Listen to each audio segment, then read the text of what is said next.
What's up, everybody? JT Sports here, back to you guys with another episode of the JT Sports Podcast. On this episode, I'm going to be giving you guys my top 10 wide receiver prospects heading into the 2022 NFL Draft. Already did my top 10 quarterbacks going into the upcoming NFL Draft. Make sure that you guys go ahead and check that out. There will be a card popping up, so you guys can go ahead and check out that episode. Also, if this is your first time listening to the JT Sports Podcast, welcome. I appreciate you for tuning in. Make sure that you go ahead and follow me on all of my social media platforms. You can follow me on Twitter at JT Sports __, and you can follow me on Instagram at JT Sports _. Also, make sure that you check out the JT Sports Podcast.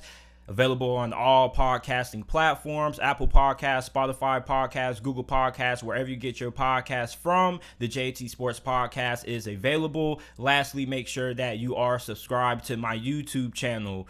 Now, when you look at this wide receiver class, this is one of the deepest wide receiver classes that we have had since 2020. Like, 2020 has been regarded as one of the greatest draft classes ever when it comes to wide receivers, but I feel like this draft class could be really special. And I think that this draft class could potentially end up challenging that 2020 class for the title, because there are like 6 wide receivers inside of my top 10 that I have first round grades, and there's a couple that came really close to having first round grades also. And I'm going to start off at number 10 with Georgia wide receiver George Pickens. He's 6'3", 195 pounds. He didn't really play that much last season because he ended up having a ACL injury during spring practice of last year, which pretty much kept him sidelined for the majority of the 2021 college football season. But George Pickens has been really productive throughout his time with the Georgia Bulldogs ever since he first arrived there his freshman year. He has great length, long arms, incredible ball skills, good body control. However, the thing with George Pickens is that he struggles against press coverage. He struggles against more physical corners, and you would like him to be more physical because he's 6'3", 195 pounds. So he has really good size, and he has potential to be a really elite wide receiver in the NFL. However, you would like to see him play way more physical and a little bit more, physical for his size, because he's 6'3", 195 pounds. So you would like, him to be a little bit more stronger when it comes to his play strength. But overall, this is somebody who has one of the highest ceilings out of all of the wide receiver prospects in the 2022 NFL Draft, just because you look at the size, you look at the skill set, and you look at the athleticism. And if he can improve his strength and his physicality, he could probably end up being the best wide receiver from this draft class. He reminds me a lot of AJ Green, similar build. I like how their length were coming out of college. So I think that George Pickens has a lot of upside, and I expect him to get drafted between the 2nd and 3rd round of the draft. At number 9, I have Jalen Tolbert, 6'1", 194 pounds, out of South Alabama. Last season, he caught 82 passes for 1,474 receiving yards, 8 touchdowns, and he was averaging 18 yards per reception. Great production throughout his time for South Alabama. Even though South Alabama is, a lower level school, and they don't really play top-notch competition week in and week out, when they did play good competition, Jalen Tolbert rose up to the occasion every single time. And there's not too many games where Jalen Tolbert didn't have an impact. Like, he was probably one of the more underrated wide receivers in all of college football.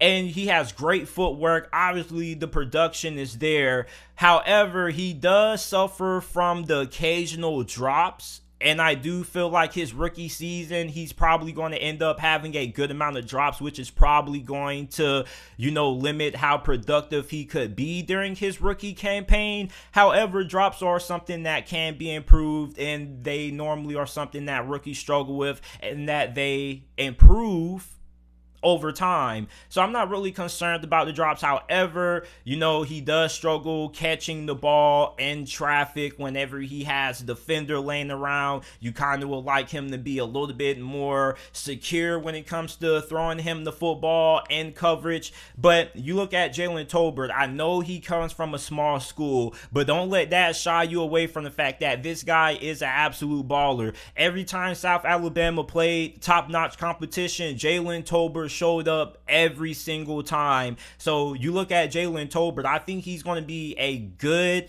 day 2 pick for whoever's able to land him. I've seen projections that had him going as high as early 2nd, and I've seen some projections that have him going as late as the 5th round. But Jalen Tolbert, in my opinion, definitely is going to be one of the best wide receivers from this draft class when it's all said and done. The footwork is there. I think he has really good route running. I just think that Jalen Tolbert has all of the skill set to be a really good wide receiver too in this league.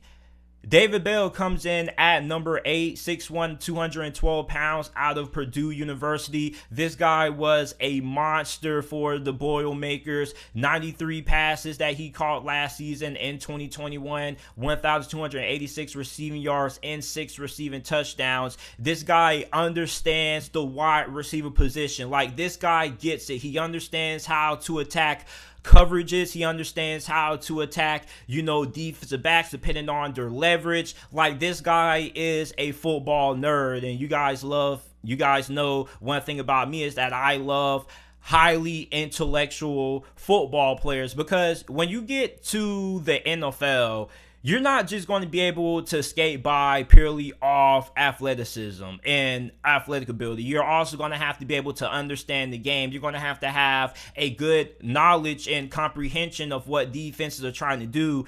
And when you look at David Bell, this guy has one of the highest football IQs out of all the wide receivers that are in this draft class. He also is very good when it comes to getting off the line. This guy has a pretty good release.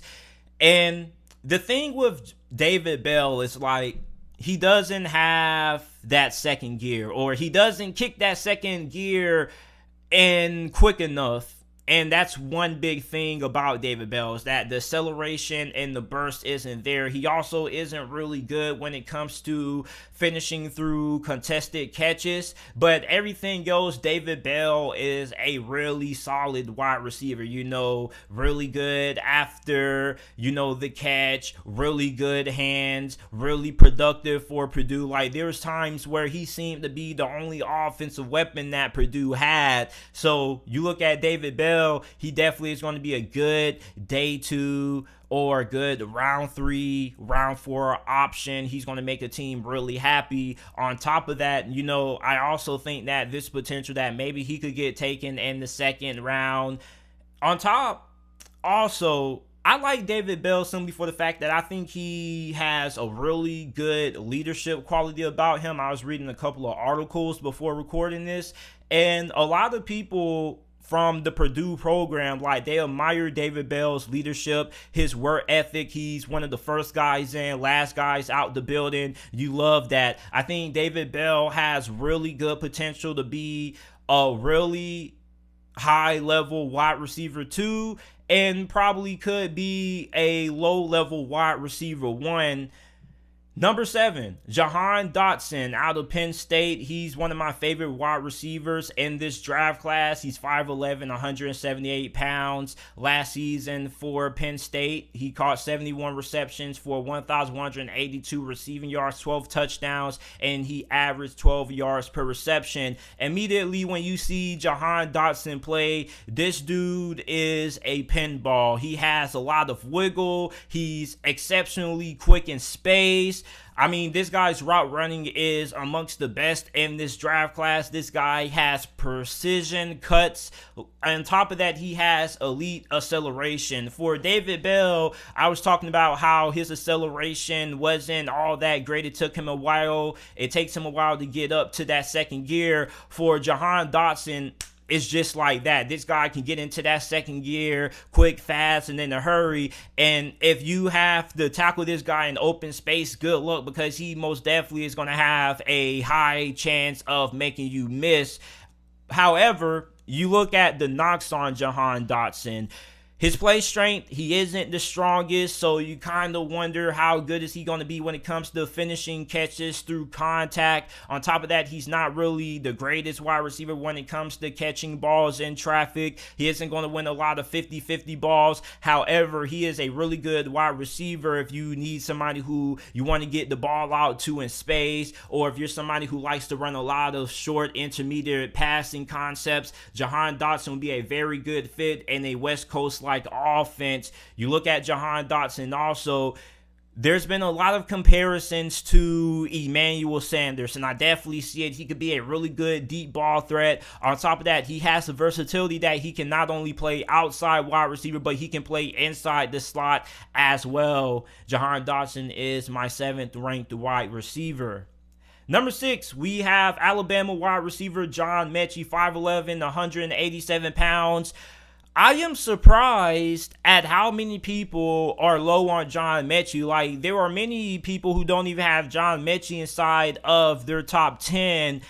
And the knock that everybody seems to have on John Mechie is that he's not an incredible athlete. He also isn't that explosive coming off the line. But even though he's not the most athletic and he's not super explosive, he does everything really well. I mean, he's solid in every aspect of his game. He's a solid route runner. He's solid getting off the line. Like, he's just an overall solid wide receiver. And I think that's why a lot of people aren't that high on him, because when you look at the other wide receivers going into this draft class and the other wide receivers that I have on this list, they all have an elite trait about them. They all have something that makes them, they all have a trait that stands out. For John Mechie, he doesn't really have a standout trait. He's just a wide receiver that's pretty solid in every aspect of his game, but he's not a wide receiver that has too many elite aspects in his game.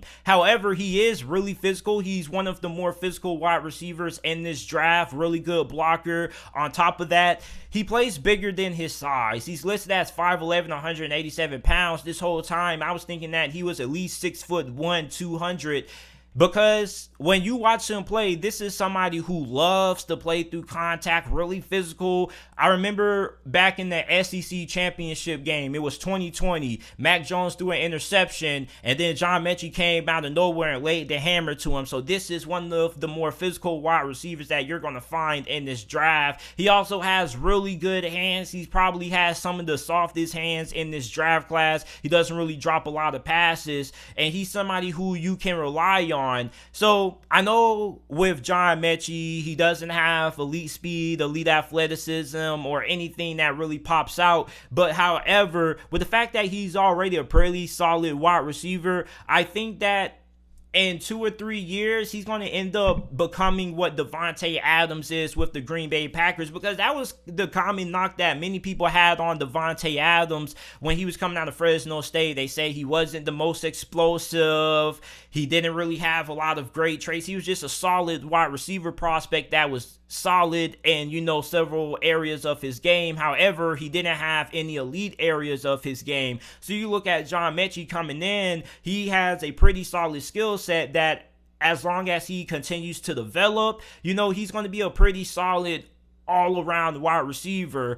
So the upside for John Mechie, I think he could end up being a really good wide receiver one. I think he could end up being a elite wide receiver one, just because, he's already solid. And as long as he continues to polish all aspects of his game, he's going to be really good at everything. And I think that's what a lot of people fail to realize with wide receivers like John Mechie. Everybody in the draft, goes off athleticism, how big you are, how fast you can run. But nobody really just looks at, the traits that you possess that look well on paper that can translate nicely to the next level. And although John Mechie isn't an elite athlete, he does have a lot of traits that can translate well to the next level. Physical, great hands, solid route runner. Like, he's just a solid wide receiver prospect. And I think that's what turns a lot of people off, is that he's solid, not great in anything. Drake London comes in at number 5 for me, 6'4", 219 pounds, out of USC. 2021, he caught 88 receptions for 1,084 receiving yards, 7 touchdowns, and average 12.3 yards per reception. This guy has incredible size, 6'4", 219 pounds. Like, that's a mismatch nightmare. On top of that, this guy has a great catch radius. However, the knock on Drake London for me is the speed. You know, he doesn't have great long speed. He doesn't really have great acceleration neither. And that's a reason why he struggles when it comes to creating separation. And I think Drake London is going to be similar to like a Mike Evans. He's going to be somebody that is really good when it comes to catching the football in traffic. He's going to be somebody who you're going to love throwing those 50-50 balls to downfield because he's a great athlete. Even though he doesn't have great speed, like, this guy is a phenomenal athlete. Great hops, former basketball player, so he knows how to kind of box people out. I just love Drake London as a prospect. You know, I know the speed isn't there and he may not be the greatest at creating separation as you would like to. However, you just look at the physicality that he has and his size. Like, there's just no reason why any team shouldn't give him a look for the first round. And I expect him to be drafted in the first round. And worst case scenario, he gets drafted the middle of the second round. Like, he has a lot of good traits. Reminds me a lot of Michael Pittman. You know, Michael Pittman, not really the most explosive.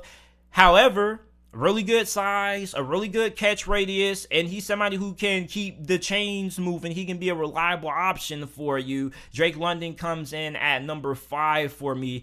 Number 4, Jamison Williams, probably my favorite wide receiver prospect in this draft class. One of my favorite prospects overall. Transferred out of Ohio State, transferred to Alabama. Was one of the best wide receivers in the nation. Caught 79 passes for 1,572 yards, 15 touchdowns, and averaged 19.9 yards per reception.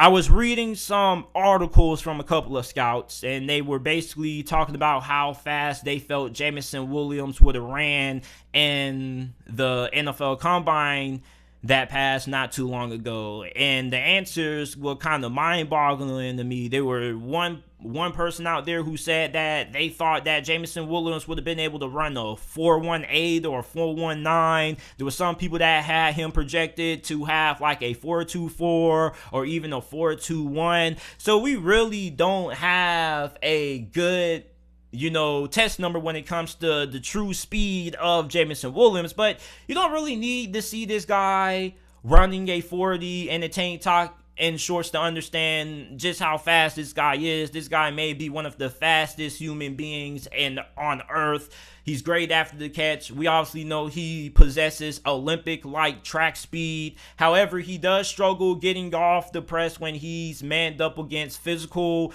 corners. On top of that, he is coming off an ACL injury that he suffered against UGA in the national championship. So you don't know just how ready is he going to be come the start of the NFL season. And you also don't know how many games is he going to miss. On top of that, you don't even know how healthy he's going to be, if he is even going to be healthy enough to suit up at all his rookie season. And when you're drafting a wide receiver early within the first, 4 rounds, you're hoping that you can draft a wide receiver that's able to get on the field right away. However, for Jamison Williams, that ACL injury is kind of going to hold him back. If it wasn't for that ACL injury, he probably would be a lock for the top 15 of the draft.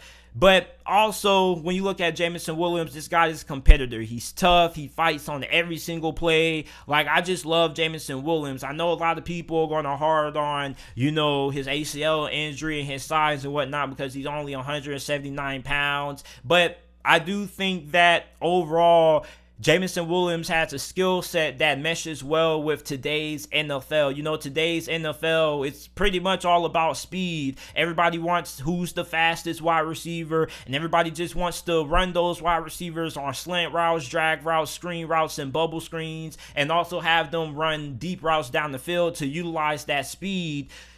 And Jamison Williams is definitely that kind of wide receiver that fits that mold. And one good thing about having a wide receiver that has elite track light speed like Jamison Williams is that they're a fit in any offense. Like every offense can use a speed demon like a Jamison Williams. So that's why you have guys like Robbie Anderson who have been able to carve out a solid career in the NFL just being speed demons, because every good offense in the NFL at least has at least one or two fast wide receivers on their roster. You can never have too many great fast wide receivers that possess Olympic-like speed. Coming in at number 3, I have one of two Ohio State wide receivers that are on this list. Wide receiver Chris Olave, 6 foot, 187 pounds.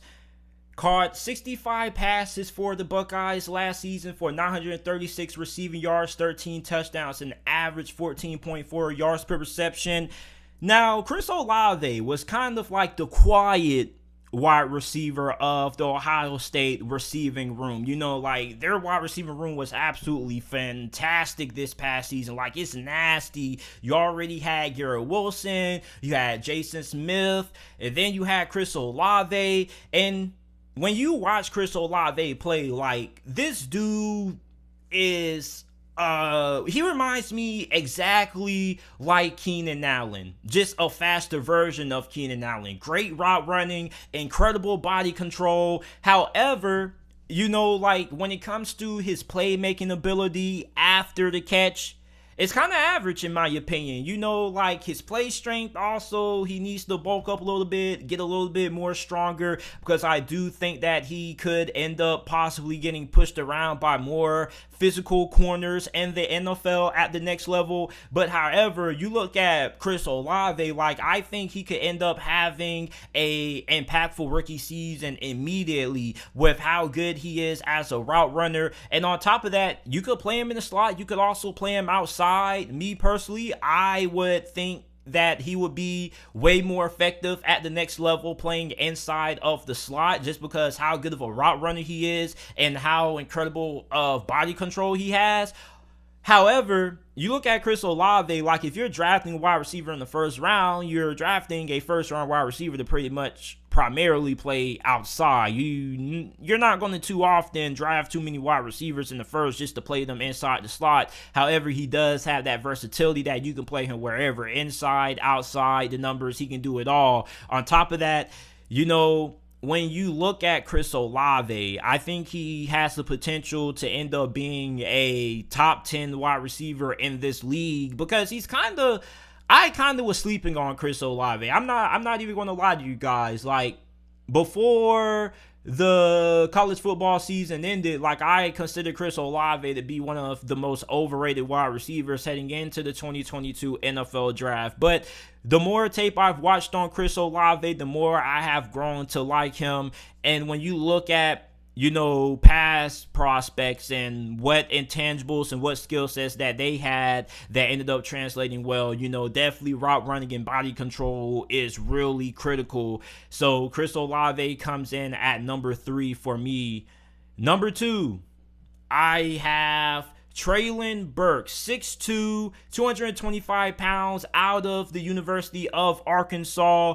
Last season for the Razorbacks, he caught 66 passes for 1,104 receiving yards, 11 touchdowns, and averaged 16.7 yards per reception. He had a poor combine. A lot of people were really disappointed with his combine performance. He ran a 4.55 40-yard dash, which, you know, like, isn't bad for his size. However, you know, like, going into the combine, a lot of people were coming in with the assumption that Treylin Burks was just going to be this freakish athlete that was going to test out of this world. He was going to run like a 4.4 something.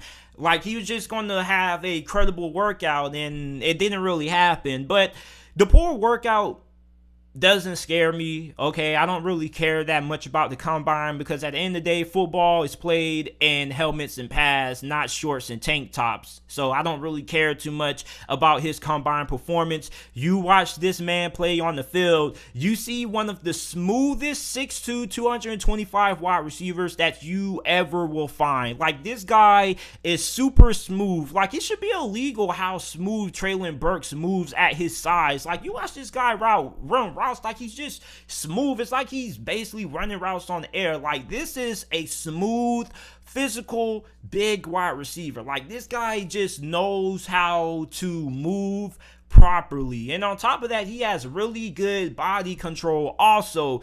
And he's really good getting off the line for his size. Like, there's not too many 6'2", 225 wide receivers that have as many moves that Treylin Burks can give you on the line. He can just manhandle you with his strength, or he can just finesse his way with his different combinations of releases.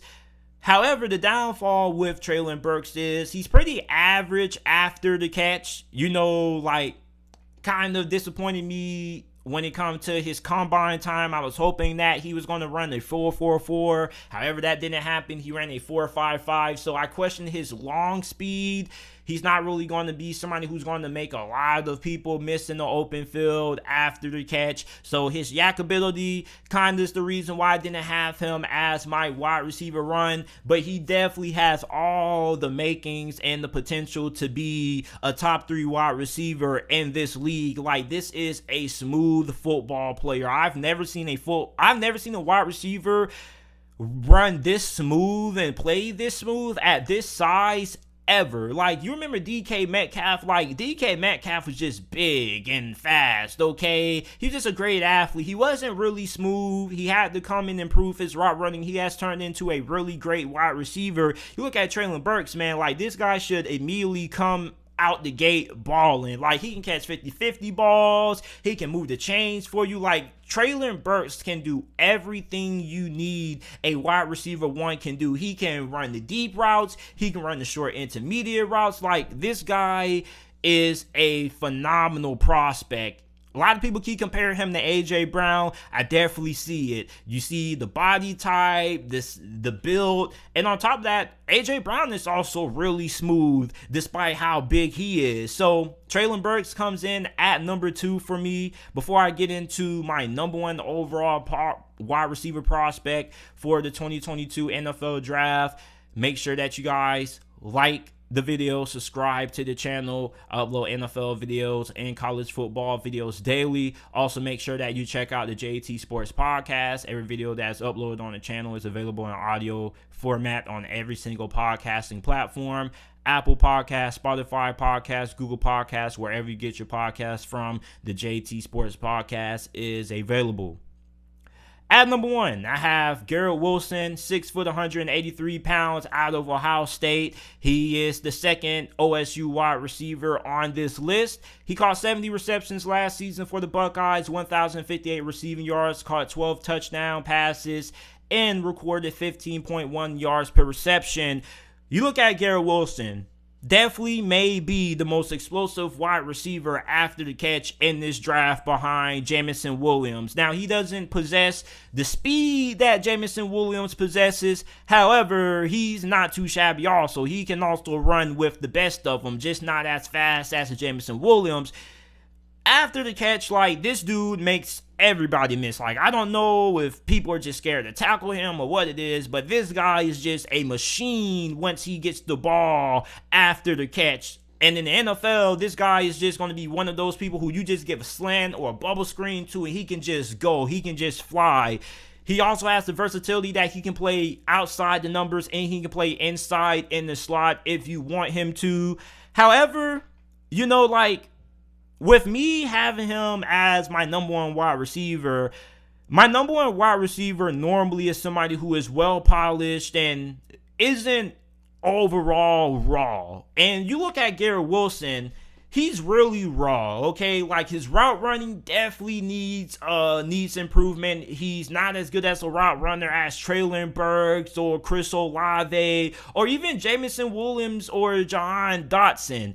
So his route running definitely does need to improve. But you look at the athletic ability and you look at the potential. Like, he has the highest upside out of any other wide receiver in this draft class other than George Pickens and Treylin Burks. So he comes in 3rd in potential, but you just look at the skill set that he has after the catch. I don't think that Treylin Burks and George Pickens have the kind of yak ability that Garrett Wilson has. So he improves the route running, he bulks up in the weight room and gets stronger. He's going to end up, in my opinion, being the best wide receiver from this draft class, and that's why I have him as my number one wide receiver going into the 2022 NFL draft. So everybody, this is it for this episode of the JT Sports Podcast. I appreciate you guys for tuning in. Make sure that you guys go ahead, leave a 5-star review on the podcast. Go to any podcasting platform or service that you prefer. Look up the JT Sports Podcast. It should pop up, and leave a 5-star review. Or you can scroll down to the description. Scroll down a little bit inside of the description, and it will have my Spotify and Apple Podcast links. It will take you directly to them. Make sure that you guys go ahead and check those out. And I appreciate you guys for tuning in to this episode of the JT Sports Podcast.